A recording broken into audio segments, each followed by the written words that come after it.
waa'ee Hachalu dubbatee jira. Maal jedhe Yosan? Goota dhabanii jallifachuun hooda dhiiga marartu sana nu barbaada. Yooyaa ijoollee qashtii akkam nageenyi keessan badhaadha maarufaanaan jedhan baggara chaanalii kana nagayaan dhuftan jecha arraantanas akka kaleessa dheengaddaa viidiyoo hedduu itti bohaartan isinii qabadhee dhiyaadheen jira. Warri chaanalii kanaaf haaraa taatan gaa like, share, subscribe gochuudhaan nafaana dhaabbadhaan jedha. Ayeegaa arraantana waa'ee nama takkaa asoofna artistii keenya gooticha keenya Hachalu Hundessa sayawuu uffatuu irraa bareedu, sayawuu kolfuu irraa bareedu, sayawuu geeraruu irraa bareedu, sayawuu weellisuu irraa bareedu artistii keenya cimaa Hachalu Hundessa hiriyoota isaa artistoota Oromoo maal jedhanii sirba isaanii keessatti Hachalu kaasan wanta jedhu waliin ilaalla. Abba jennee kana afaanuma keenya katabne bifna. Hayyee jalqaba irratti kan argannu artistii cimaa Kiyya artistii Kiyya weelluu lama walitti aansee gadhiise baay'ee jaallatamiiraa fi angaruu lamaffaa viidiyoo isaanitti hin tolle har'aantana viidiyoon forqidhaan kan inni waraabamu baay'een isaanii viidiyoon isaanii baay'ee namatti tolaa kan Kiyya garuu gadi bu'een argamee jira. Garuu immoo biluudhaaf jedhuluu isaa yeroo ilaallu baay'ee cimaa ergaa gaarii waan ittiin dabarsedha. Achi keessatti Kiyyaan gaa waa'ee Hacee maal jedhe waliin ilaallu. General artisti Hachalu guma goota shirrina walu. Sirba Kiyya gaa waggaan tokkoon dura ba'e keessatti immoo akkanuma waan Hachalu dubbatee darbee jira. Kiyyaani maal jedhe isas waliin daawwanna. Biddeella fedhaadhii baaburatti daaksifame ittoo foon Hachalu Hundessaatiin godhame hin nyaannu jiraan du'aan oodee nuti hima baafanna gumaa koodee.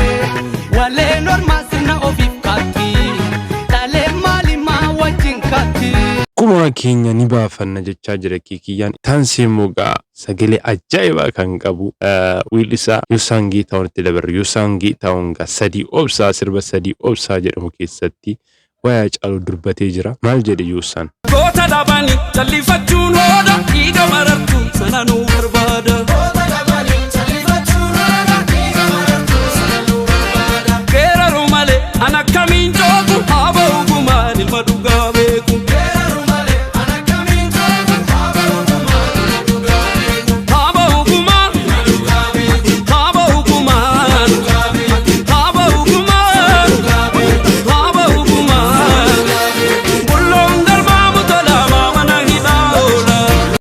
Akkuma dhaggeeffattan Yosan illee aboo gumaan ilma dhugaa beeku nun jedhe.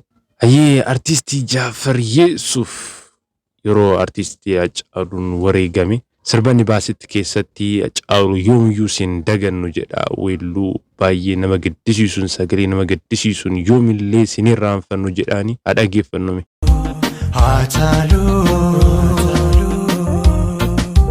Hachalu Hundessa yoomuu sin dagatum sabni Oromoo seenaa keessi boonsa.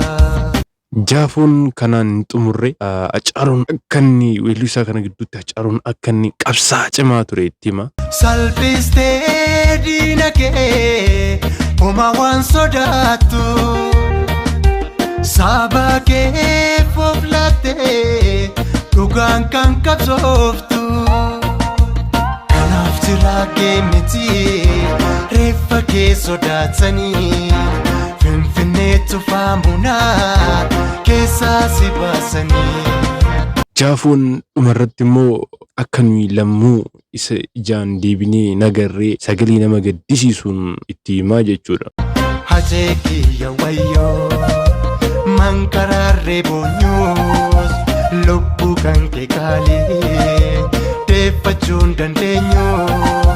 Taansini immoo gaa artistii dhiyeenyaa booda baay'ee beekamtii guddaa argachaa dhufe darbee ilaallaan sirba jedhuun baay'ee gurra uummataa keessa seenuu kan danda'e artistii Andu'aalam Gosaa sirba Hachaluun yeroo wareegame baasiif keessa akkana jedheenii ture. Seegeen dadhabee jechaanii jira.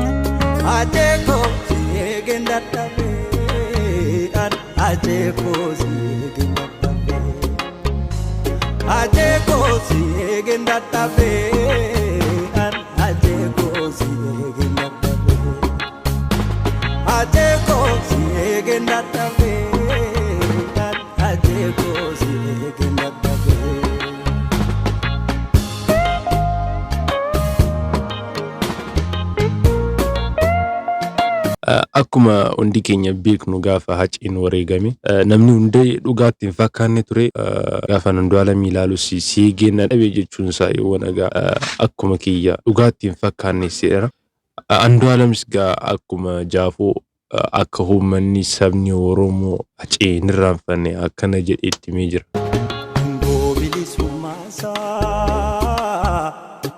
Sif kapsisa sabni sidang Hachalu sif sidessa talonni Ayyeegaa ijoollee taansanii immoo artistii keenya jaallatamaa kabajamaa artist Galaanaa Gaaromsa hiriyaa Hacii ganamaa kan jedhamu eenya kana weelluu Agarraa jedhu gadhiisee YouTube gubbaarratti illee miiliyoona 7 oliin ilaalamee jira hanga yeroo kanaatti jechaadha.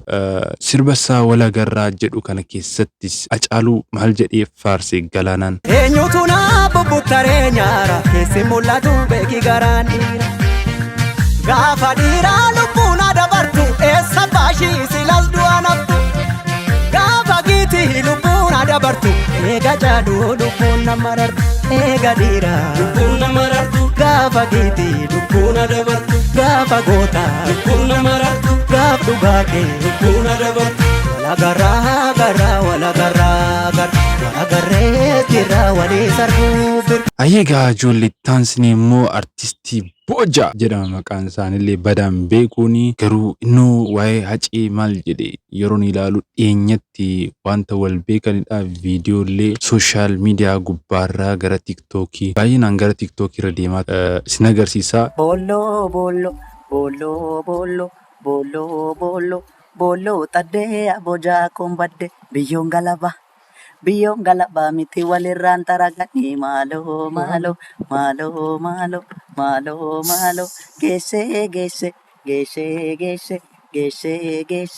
geesse lattuu seenaan duuteen baddu ya bojaako bojiyaako ummanni si waama jedhanii malo.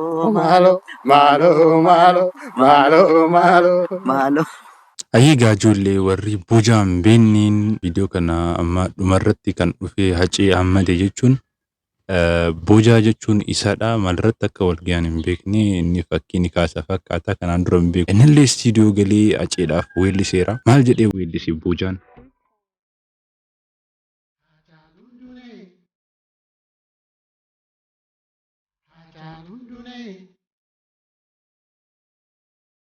Hachalu Dembane fakinsa Hachalu Duendune tikinsa Hachalu Dembane fakinsa Hachalu Duendune tikinsa Arraba kee cufanii hiyyanii du'a kee taphasiyaansaa fidanii ijoollee kee kan abbaan qabnee go'anii imimmaan sobaan sin bo'anii akka baatee kan si hambisanii deessuu haadha manaa kee iftee akka itti jiru sitti umuree gargar baatiin keenya waggaa guute.